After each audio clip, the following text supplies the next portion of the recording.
Yeah. Now, I did say I'll start with definitions because the topic itself is so packed. What is Ubuntu? Ubuntu, when we define it, we need to concentrate on the root of ndu, no, to.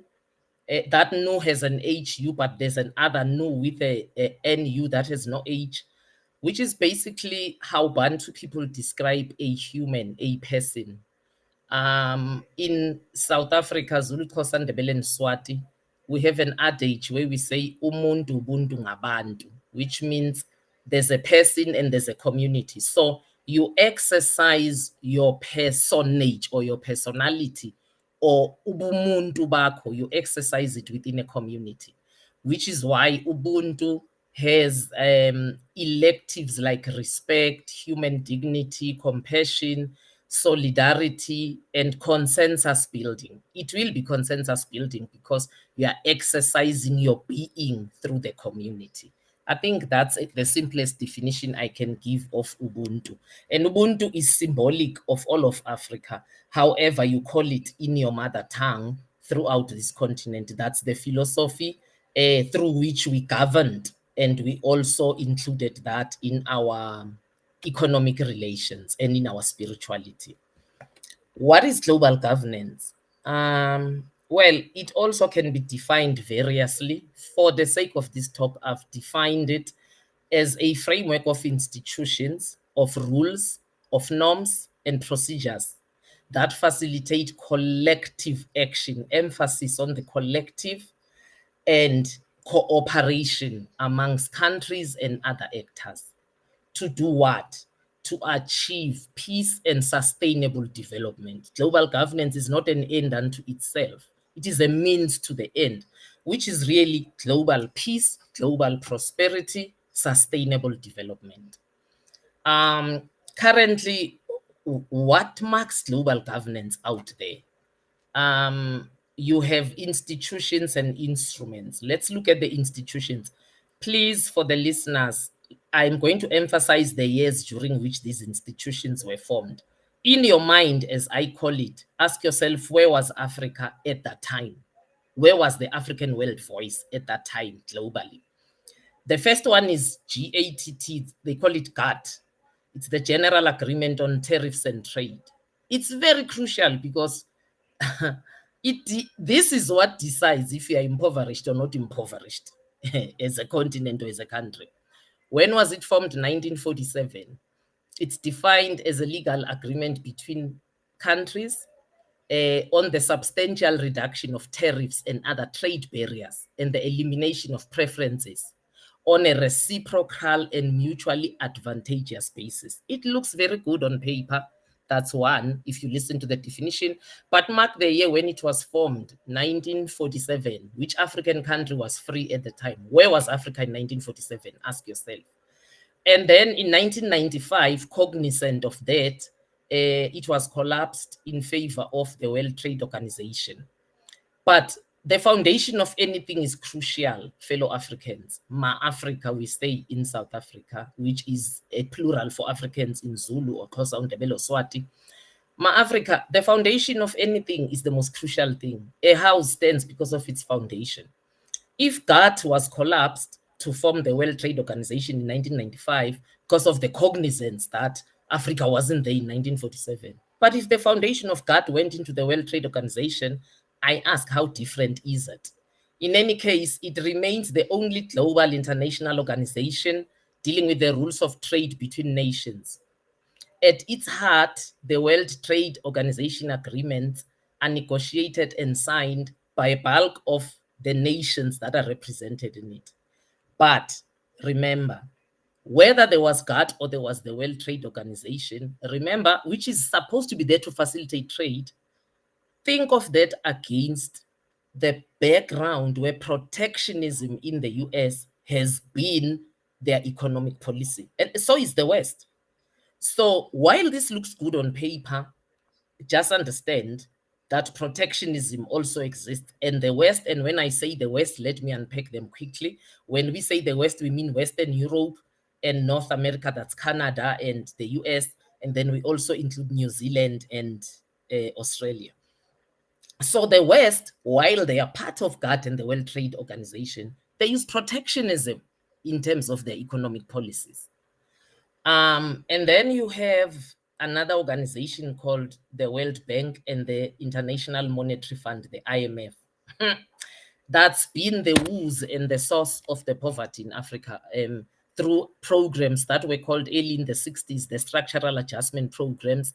These two institutions give loans at state level, and they then dictate how a state should curtail its economic policy or frame its economic policy. And the most notorious one were the structural adjustment programs, which adjusted spending which adjusted social spending, let me put it that way, and also adjusted the currencies of countries vis-a-vis the dollar. When were they formed? In 1944. Where were we in 1944? And then you have the World Economic Forum, formed 24 January 1971. It's supposed to be an NGO. It's funded by mostly its 1,000 member multinational companies. I actually went through the 1,000 list to search that maybe by some luck, there's a multinational company there that is African. There was none. Please understand, the World Economic Forum shapes the discussions that happens in the World Trade Organization. They are not a government organization, but they are moneyed. Remember that. You have the OECD, Organization for Economic Cooperation and Development, formed 30 September 1961. Where were we? How many countries were free then? I know Ghana was 1957 and maybe a trickle of others. But even then, if Ghana was free in 57, so-called free, by the way, it's a discussion for another day. If Ghana was so-called free in 1957, in 1961, what were they? Still trying to find out, reeling from colonialism and from the slave trade, trying to find their foot, in this thing called self-governance. This is when the OECD was formed. It is an organization that is very influential. Why did they form it? It's an intergovernmental organization with 38 member countries, with the aim to stimulate economic progress and world trade. Here's where it comes. The majority of OECD members are high-income countries, ranked as very high in terms of a human index development, and are regarded as your developed countries. What does that tell you? Mainly from the West. Their collective population is currently sitting at 1.38 billion. Mathematically, you just say 1 billion. As of 2017, OECD members collectively comprise of 62% global nominal GDP. And their purchasing power is sitting at 42.8. Now, the OECD is an official observer at the United Nations. I need to emphasize here before we come to the UN itself. Members of the OECD, the World Trade Economic Forum, of the World Trade Organization, and many others. I didn't list all of them, by the way, these instruments of agenda setting. It means by the time they come to the UN, they have caucused and sat somewhere, just as them, without us being there to speak about their issues. Now, the OECD is an official observer at the United Nations. Let's look at the UN itself. The UN and her organs, because, that's how we call it. And by her organs, you mean the various others that deal with, the children, education, like UNESCO, like the one that deals with refugees, UNDP, and so forth and so forth. When was the UN formed? 24 October 1945. Where were we in 1945? Where was it formed? And I keep forgetting to mention where all these others were formed. It's various countries in the West. The UN was formed in San Francisco, California, the United States. The ground where the headquarters sit right now was donated by the Rockefeller Foundation. Who's the biggest donor? Oh, how is the UN supposed to be funded? Let me start there. All 193 members of the UN are required to make payments to certain parts of the organization. That's why we say UN and its organs, as a condition for their membership. The amount each member must pay, known as its measured contribution, varies widely and is determined by a complex formula that factors in the gross national income and the population of that country. Once we start saying gross national income, you should know, listening, that it means we contribute the least here as Africa. As a matter of fact, the largest donor to the UN currently, this is a 2022 statistic, is the United States, more than 18 billion US dollars. You can calculate that in your own currency as Africans who are listening here. It accounts for 1/3 of the funding for the body's collective budget. We'll talk about funding and money when we start part 2, the arguments. Now, who are the second contributors apart from the US? It's China and Japan. Because they are the next 2 largest economy in terms of the gross domestic product. Now, I looked at, okay, let me get past the 3. Let's look at the top 10. We still don't appear. It's United States, China, Japan, Germany, United Kingdom, France, Italy, Russian Federation, Canada, and Republic of Korea. May I say, the Russian Federation, it's 3%. Because remember, we said the US 27% of the total budget. The Russian Federation is 3.4. Canada at number 9 is 2.7. Republic of Korea at number 10 is 2.6. If these are the top 10 and your number 10 is sitting at 2 point something, I wonder what we are sitting at as various African states. Wow. Now, there's another one I had thought I won't include, but then I thought, I think I should actually. And we should have done this one before the UN, but that's fine. It's called NATO. It's a military alliance. When was it formed? 1949. Where were we in 1949? I ask again. Where was NATO launched? Washington, D.C., United States. It's got 30 member states. And because it's a military organization, I'm interested because I'm a former guerrilla when I was fighting against apartheid, and I am also a retired admiral. So I always want to know, how big is this defense force of NATO? 30 member states with soldiers around 3.5 million. The alliance has increased its NATO response force deployments in Eastern Europe. So does Russia have cause to be concerned? I don't know. You answer that yourself. It has increased its rapid deployment response in Eastern Europe, and the combined militaries of all NATO members include around 3.5, as I said, soldiers and personnel. All member states together cover an area of 25 million kilometers square. And its people included at country level is just around a billion, just under a billion. It's 966 million people. Now, NATO is big. I have to ask the question here. Can any African country stand against this? Currently, I think I have to actually be very nice and say, can Africa as a continent even stand up against Belgium, the size of Soweto in South Africa, militarily? I think I want people to answer that in their minds. NATO is big. And if we are talking peace in the world, why are we building such a big military alliance that excludes other people? And then we have the last group that I found exceedingly interesting. And each time I talk to people about this group, I can just see that I'm talking past people's heads. You know, it's just like, this is a conspiracy theory, but it's actually not. It exists. There's a group that's highly influential, more than any other group I have listed here, called the Bilderberg Group. When was it formed? 1954. They get their name from, it's either the hotel or the area where they were formed in the Netherlands. As a matter of fact, last year was their 69th edition of the event. They meet annually. Last year they met May 18 to 21, 2023. Can I say the Bilderberg Group is a secretive group? Their meetings are only for members. Only members attend by invitation. I looked at the countries that attend. Oh, sorry, where was the meeting last year? in a hotel in Lisbon, Portugal, called Pestana Palace. They change every year, they go to a different Western country.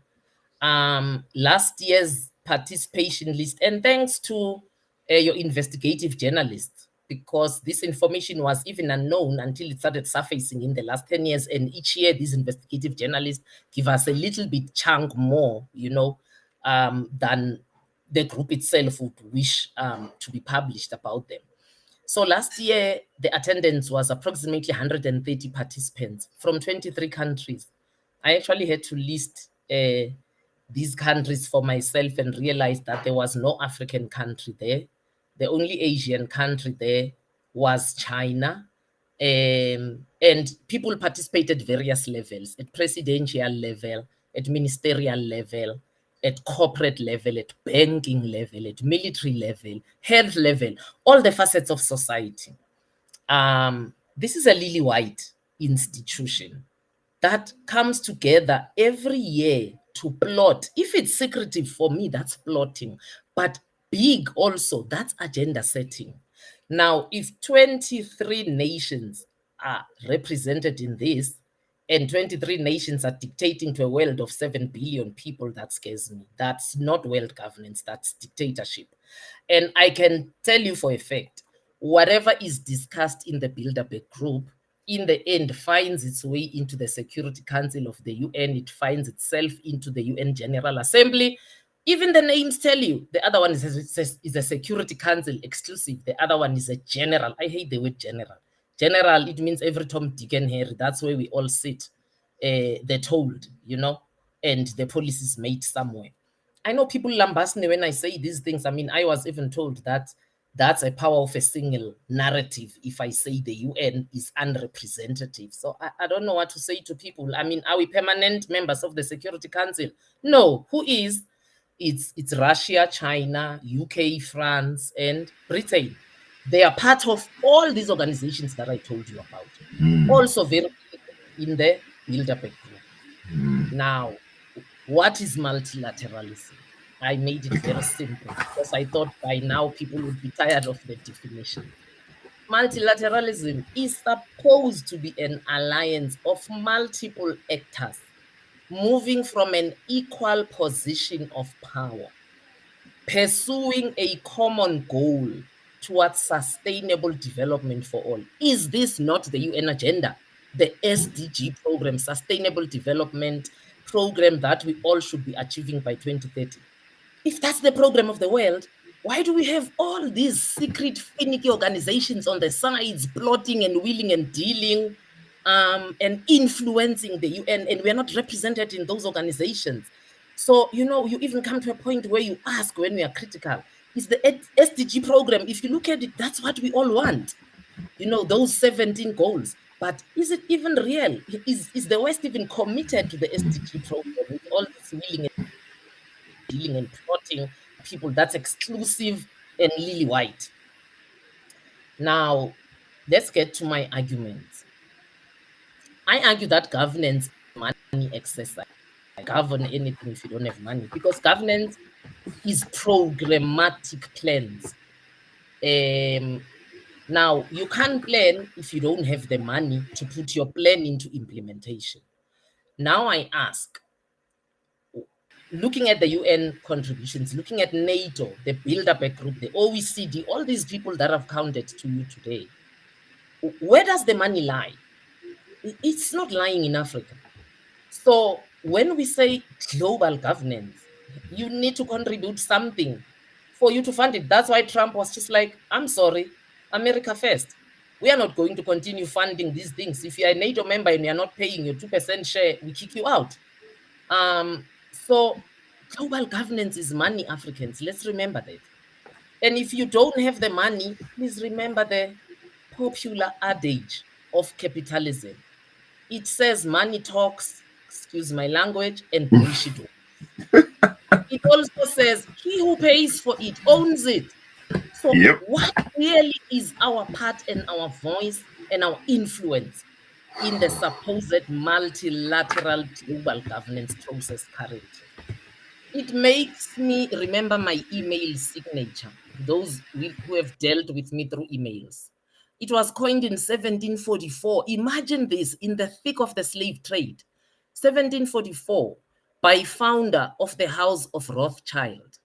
He said, let me issue and control a nation's money, and I care not who writes its laws. If this hasn't dawned to you what he meant, don't worry.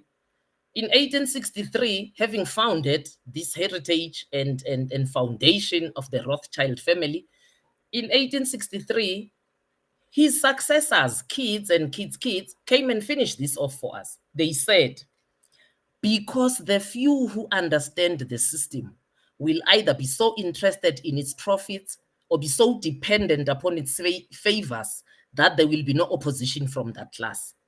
While on the other hand, the great body of people, mentally incapable of comprehending the tremendous advantage that capital derives from the system, will bear its burdens without complaint, and perhaps without even suspecting that the system is an enemy to their interests. That's neoliberalism 101. I'm done right there. The Rothschild, who is the founder of the banking system, says, I don't care about the nation's laws. If I control its money system, I'm done. Now, I ask again, where's the money in the world? So what is our voice? What is our influence? What is our power in global governance or in multilateralism? My second argument, many of the Western countries are UN members, but at the same, which is where we are all collectively supposed to be sitting, playing open cards, but they control the security system. Apart from Russia and China, France, Britain, and the US represent them there. Now, they are also NATO members, they are also OECD members, they are Bilderberg members, etc., etc. Meaning, they have what I call sidewalks. They can take a U-turn from the UN and go in secret and do what I have called agenda setting in spaces that favor their foreign policy, their trade policy, their domestic policy. It's like what they did in the Berlin Conference of 1884 to 1885 for regulating European colonization and trade in Africa when imperialism was started, or what they call new imperialism. They came together, they caucused there about us, we were not in the room. But in that room, they tore Africa like a piece of cake into what appears as Africa today. Francophone, Lusophone, that's former Portuguese, and Anglophone or Commonwealth, that's former British colonies. Now, if these people can come to the UN with a caucused and undeclared, publicly known position, only they know it. Where are we? Outside the AU, where we can't hide things. And I'll tell you, it's argument number 3, why we can't hide things. Where else do you have African organizations that are managed like your OECD or NATO and wherever to set our agendas? Because I argue that for us to participate in this global governance or multilateralism, we need to have enough muscle power, money power, and unity to set our own agenda so that we go with a common position. In the end, if I forget to talk about it, please remind me, Oludele Nduku, because there's only one time Africa's really ever leveraged its power in the UN, and that was last year in November. Remind me if I forget about it. But yeah, outside of the AU, where do we set our agendas? We set them in the AU, which, like the UN, you can't hide the minutes. It's just in plain sight. Now, why do I say we can't hide our agendas in the AU? Because to date, the UN and the EU are the AU's biggest financial partners. They are the largest contributor to the AU's budget. Again, if you fund it, you own it. Money talks and bullshit walks. You can't have a plan in the AU that you are going to then ask the UN and the EU to fund. Then that's not your plan. And if it is your plan, Sister, can I just say, guys, can you listen to what my sister's saying? Africa, we don't control our systems at all. I'm just putting that out there. Just listen to what my sister's saying. This is huge. Carry on, sis. Thank you, Oludele. Now, if the plan is yours And I believe Agenda 2063 truly reflects what we want as Africa, and even its slogan, the Africa we want. But that plan is never going to work, because if it is not funded, it's not going to work. That's why up to today, Africans, if you pull up any African child in these 54 African countries and you say, what's SDG 2030? They have some form of idea. Please pull them up and say, what's Agenda 2063? That's supposed to be ours. People don't know about it because we don't have the money to popularize it as the UN is popularizing the SDG 2030 agenda. I've gone to even say to people that I work with in the NGO sector, please, I know it's your job, you are employed, you are supposed to be popularizing SDG 2030. As an African, have heart. Always just try and sneak in, slant Agenda 2064, you know, which is the AU's agenda, sustainable development program. Now, the AU relies heavily, and this is not me, because I know I get lambasted for this. I took this from an institute we have in South Africa called the Institute for Security Studies, and this was published on 13 February 2023. They affirm this statistic I just gave you, that the UN and the EU are currently the largest financial contributors to the AU's budget. They also say the AU relies heavily on partners to fund its activities. 2/3 of its 2023 budget were drawn from external sources. Granted, there are efforts to reduce this dependency and force member states to pay. But if you look at where we sit vis-a-vis our economies, how much truly can we contribute? You know, I argue, Oludele and Duku, that when the term Third World was coined in the 60s, almost the whole of Asia, including China, were Third World. Most of South America was Third World. All of Africa was Third World. How many countries have moved from the so-called Third World in Asia and South America to become Second World, China, even First World? Africa didn't move up into the so-called definition of Second World. We actually slammed down. There are countries in Africa that you can't call Third World today.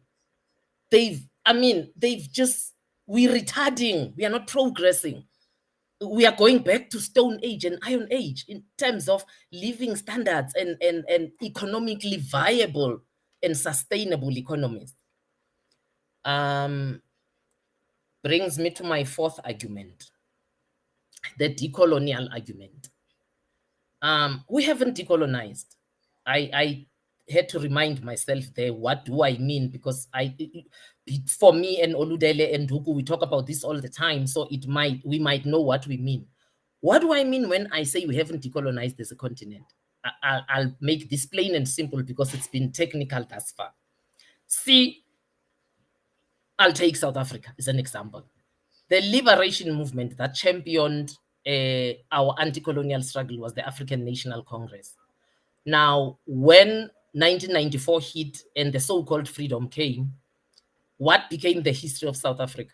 And this, you can look at any African country that becomes, it's typical. What became a history after 94? Predominantly, if you put it on the table at 100%, what's the history of South Africa? It's the history of the ANC. Because they want to stay in power so much, the history becomes the history of the ruling party, the conqueror, the one that won the elections. It's the story of Africa. What does that mean? There's no going back to what were we before we were made what we are. What were we before we were called Kenya? What were we before we were called Nigeria? What were we before we were called South Africa? Remember, all these things I'm calling here are a white man's formulation. So what were the ethics and principles of the Yoruba kingdom? What were the ethics and principles of the Zulu kingdom, of the Kikuyu kingdom, of the Luo people, of the Kisi people, of the Shona people? Because that's how we governed ourselves. Now, there's no going back there because there is so much effort put on maintaining this falsely colonially created state with a colonially outlined and structured economy to keep being a colony in a new way. That's why we call it neo-colonialism. The government in power is so committed to that there's no going back to what I call pre-colonial Africa, which is what I've done in my book, to look at gender.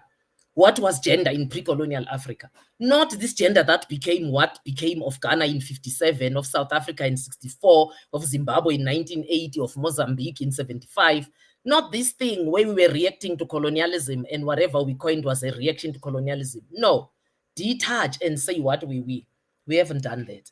And because we haven't done that, we present a confused domestic and foreign policy, fellow Africans. We speak left and act right. We speak right and act left.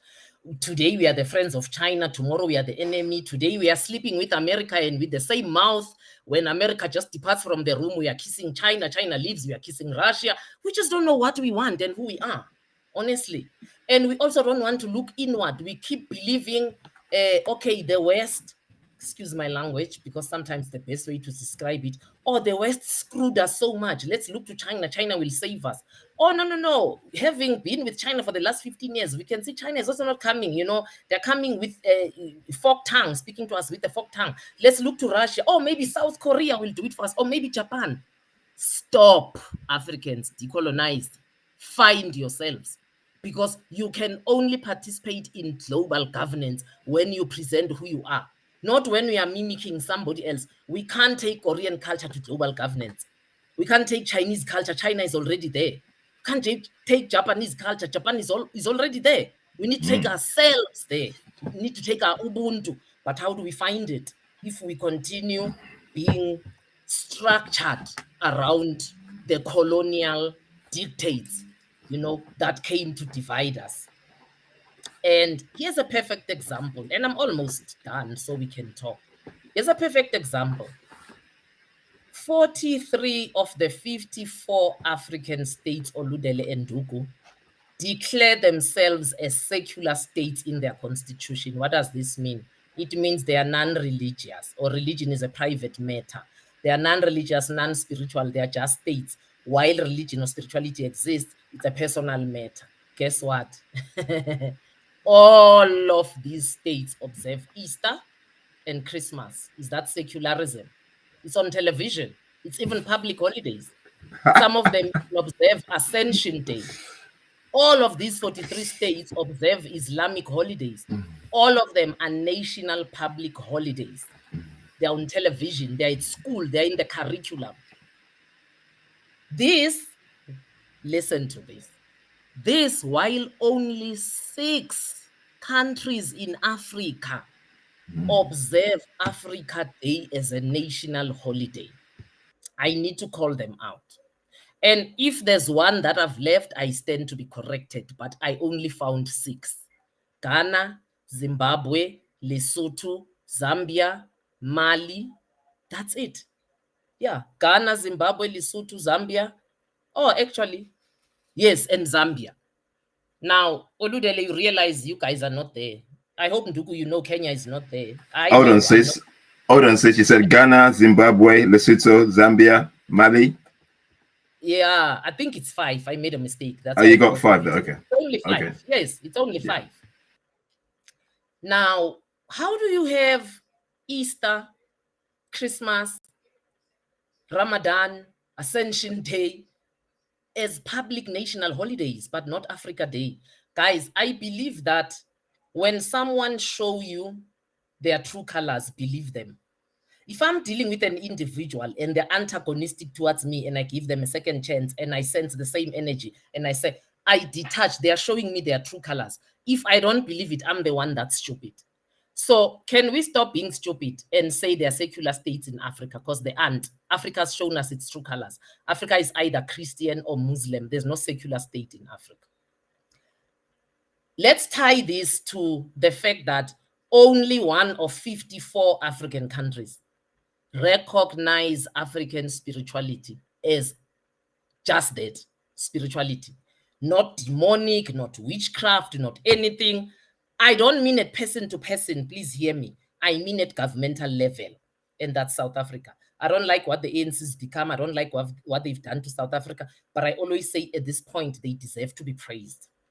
They have elevated African spirituality to be a spirituality, or they still have not instituted first rains, last rains, those public holidays we used to have as national holidays. Oh, they have still kept the Christian national holidays. even Africa Day, as you saw, is not a national holiday, but at least African spirituality in South Africa can officially open parliament. You know, when we open parliament, it's a big fanfare. I mean, it's on television, the whole nation is watching. In all African countries, depending where they are and who they represent, it's either Islam or it's Christianity that opens officially with prayer, not African spirituality. So that's just one good thing the ANC has done. But I mean, it's outstanding for me that one of 54 recognizes how their foremothers and forefathers used to believe, and I'm using belief as tongue-in-cheek because it's spirituality. It's not a belief system, but I'm using belief because for a person who's here for the first time today and can't differentiate, it's the next best thing they can understand in terms of what I'm saying. And then let's tie this lack of decoloniality to African languages. How many African countries offer African languages at secondary level? Listeners, we don't want to feed you everything. Please go and find that out so you can be astounded and shocked when you discover it. A lot of African languages are fit for primary school, and that's where most African learners part with them. Another good thing we've done is for us, you have to have an African language all the way to your grade 12. How many African countries offer African languages as a degree at university level? BA in Yoruba, BA in Zulu, BA in Kisi. How many? You know, statistics say the most dying languages, or the ones that will be most extinct by 2050, are African languages. We have not maximized on our multicultural and linguistic diversity. Can I say recorded? And there are many that are unrecorded. Even in your countries, you can think of them.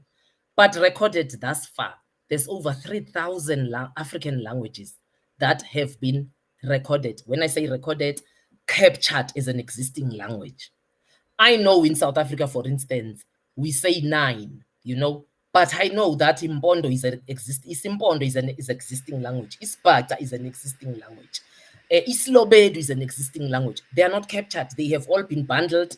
The other two because of colonialism as Xhosa, Islobedu as Pedi because of colonialism. So it means we have more than 9. That's applicable in most of our countries. So it means we have above 3,000. How have we not maximized on such a large multicultural, multilinguistic diversity to have a voice of our own in the world? How is it that when I go to Google and I say, what are the most spoken African languages? It gives me French, English, Portuguese, Arabic. How is it that in the AU, the first languages that were admitted were English, French, Portuguese, Arabic? How did we admit Arabic before we even admitted Kiswahili? You know the battle that was fought to even make Kiswahili part of the AU languages. People fought as if we are fighting for Kiswahili at the OECD, not at the AU level. Now, I want to conclude, and because I want to conclude, I want to bring my video back up. Now I want to ask legitimate questions. It's clear that we are absent in global governance. And it's clear that Ubuntu, that's step B. We can't talk about Ubuntu, which was a philosophy we practiced pre-colonially, when our states are run through the colonial structure and formation. Now, that's step B. I'm not even there. But even as South Africa, a colonial formation, even as Nigeria, even as Kenya, even as Zimbabwe, where's our voice in global politics? It cannot be there, as I've demonstrated. But whose fault is it? I shocked myself because I always listen to what the ancestors are saying. So I shocked myself at the conclusion of this just before we came online, Oludele and Dugu, that it's actually nobody's fault except ours. It's our choice. We chose to keep the colonial languages. Do you realize that if we took a decision that from 2024, every grade 1 from Cape to Cairo, from Morocco to Madagascar, will do Kiswahili as an added language? In 12 years, that's what it takes to get to grade 12. In 12 years, we shall produce the first breed of Africans who don't need Portuguese, English, and French. True, that person will be Zulu. Kiswahili is not their language. We will still want them to know Zulu and it shouldn't be lost.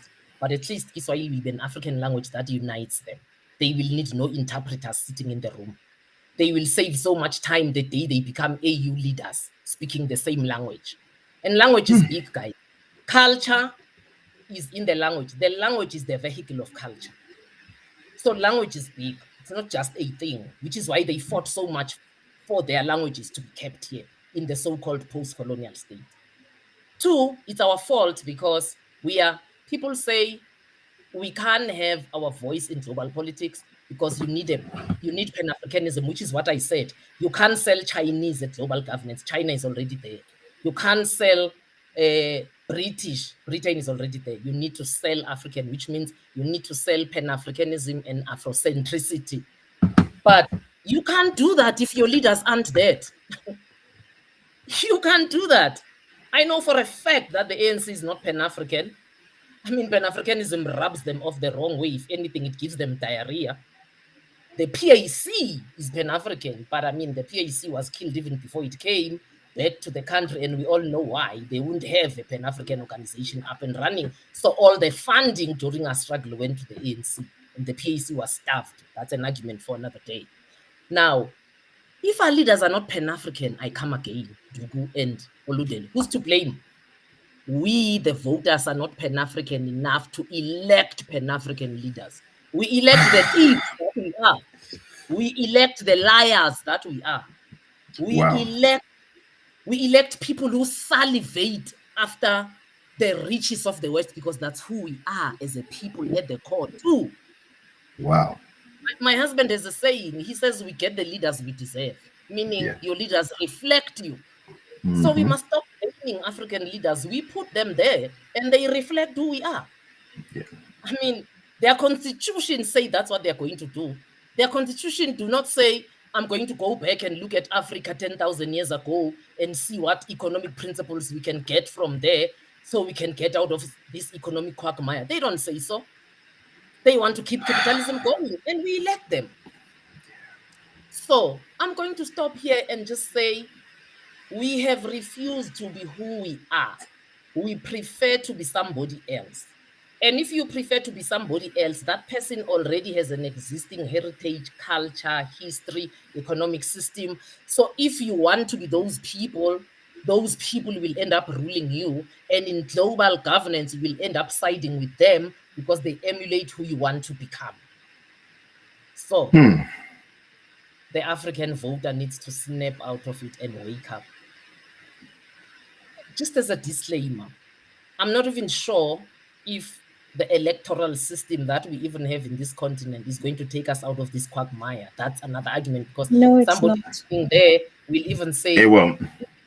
Even if, we had to put all our eggs in one basket and say, let's vote correctly. Will it take us somewhere? No. Listen, if in 54 countries we elect Pan-African and Afrocentric leaders and they fight, I think it can be somewhere. Look Burkina Faso, Mali, and Niger at the moment. I mean, young leaders who are just tired of being economically dominated by France, tired of paying civilization tax to France. I hope you know 13 former French colonies are still paying France for having colonized them. Yeah, $500 billion a year. Thank you. Yet we are young people who say, we're saying enough is enough. The AU hasn't recognized them as legitimate governments. I mean, ECOWAS even wanted to invade them, led by Nigeria, sadly, Oludele, but they stopped there. So if we had to elect correct leaders who are Pan-African and Afrocentric for me, I think we'll get there. Question is, where are they? Because when we are Pan-African and Afrocentric, the system itself is not designed for you. It spits you out. So we do have Pan-African and Afrocentric and leaders who are committed, but they're at the periphery. The system is not designed to incorporate them. It spits them out. So those are not the people who end up campaigning and want to sit in a parliament where they know just like a mad person filling in a tap that's leaking at the end of the day. I think I'll stop here. So there's